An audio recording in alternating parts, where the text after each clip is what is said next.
बिहार में हाल बेहद बेहाल है। मामला यह है कि एनडीए महागठबंधन बिहार बिल्कुल भी चला नहीं पा रही है। ना तो स्वास्थ्य विभाग बेहतर, ना ही कानून व्यवस्था बेहतर। आपने देखा पिछले दिनों किस तरीके से मुजफ्फरपुर से एक ऐसी दर्दनाक खबर सामने आई जिसे सुनने के बाद पूरा बिहार ही नहीं बल्कि ये कह सकते हैं कि पूरा हिंदुस्तान सन्न रह गया। एक मासूम सी छोटी सी नाबालिग बच्ची के साथ बलात्कार किया गया। मुजफ्फरपुर में दलित बच्ची के साथ बलात्कार के बाद उसे मारने की कोशिश हुई, उसके गला को रेतने की कोशिश हुई, लेकिन वह होश में रही, वह जिंदा थी। उसे घर परिवार के लोगों ने वहां से उठाया जब मालूम पड़ा, और उसके बाद उसे इलाज के लिए अलग अलग अस्पताल ले जाया गया। फिर डॉक्टर्स ने कहा कि इसे पटना लेकर के जाइए। पटना में पहले एम्स ने कहा कि यहाँ नहीं, पीएमसीएच जाइए। पीएमसीएच परिवार पहुंचा, लेकिन पीएमसीएच में क्या हुआ? उस पीएमसीएच में जिसे मंगल पांडे जी दावा करते हैं कि यह एशिया का सबसे बड़ा अस्पताल होगा, पीएमसीएच की तस्वीरों को साझा करते हुए मंगल पांडे जी स्वास्थ्य मंत्री ऐसे दिखाने की कोशिश करते हैं कि अरे बिहार में तो सब मंगल है। लेकिन क्या यही आपका मंगलमय बिहार है कि उस बिहार में एक मासूम सी नन्ही सी बच्ची को इलाज के लिए डॉक्टर तक नहीं मिलता है, घंटों तक इंतजार के बाद उस बच्ची की मौत हो जाती है। एक तरफ प्रशासनिक फेल्योर, दूसरी तरफ आप देखिए किस तरीके से मेडिकल टीम इनकी कितनी ज्यादा लापरवाह है। इस बिहार में रोज इस तरह की खबरें सामने आने लगी है।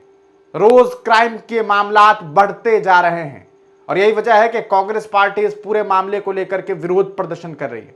पटना की तस्वीरें हम आपको दिखा रहे हैं। आप देखिए किस तरीके से कांग्रेस के जो नेता हैं, वो तमाम लोग और कार्यकर्ता जो है वो प्रदर्शन कर रहे हैं। आपको बताते चले, इस प्रदर्शन को कहीं ना कहीं जो यूथ कांग्रेस के राष्ट्रीय अध्यक्ष हैं भानु चीब, उन्होंने नेतृत्व किया और हल्ला बोल कार्यक्रम किया था। इस सम्मेलन में कांग्रेस के जो प्रदेश अध्यक्ष है राजेश राम जी, कांग्रेस के प्रभारी हैं कृष्णा अल्लावरू जी, उनके अलावा कांग्रेस के कई दिग्गज नेता मौजूद रहे। सड़क पर उतर करके कांग्रेस के ये नेता यही आवाज उठा रहे हैं कि नीतीश बाबू, नरेंद्र मोदी जी, सम्राट चौधरी जी, अगर आपसे बिहार नहीं चल पा रहा है तो कुर्सी क्यों नहीं छोड़ देते? अगर आपसे स्वास्थ्य विभाग नहीं चल पा रहा है तो क्यों यहाँ के लोगों की जान के साथ खिलवाड़ कर रहे हैं? और आपको बताते चले, आप देख सकते हैं किस तरीके से पूरी तरीके से पुलिस बैरिकेड जो है वो राजा पुल के पास लगा दी गई। लेकिन सवाल यह है कि यह सब कुछ जो हो रहा है, क्या यह पहला मामला है? नहीं। बिहार में इस तरीके की कई खबरें सामने आई अस्पतालों से कि इलाज के लिए जो पेशेंट लेटा हुआ है, कभी चूहे ने उसके पैर को कतर दिया, तो कभी कुछ हुआ तो कभी कुछ हुआ। यह बिहार है, यहाँ अजब अजब तरह के मामला सामने आने लगे हैं। यहाँ शराब तस्करी के आरोप में घोड़े को गिरफ्तार कर लिया जाता है। ये हालात है। चूहे क्या कुछ नहीं कर दे रहे हैं।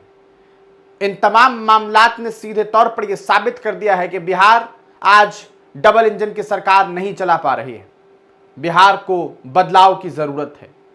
आने वाले दिनों में कांग्रेस और भी ज्यादा बड़े लेवल का प्रोटेस्ट कर सकती है अगर मंगल पांडे जैसे लोग, जिनके हाथों में सब कुछ है लेकिन वो कुछ कर नहीं पा रहे हैं, अगर कुछ कर नहीं सकते तो कुर्सी छोड़ दीजिए।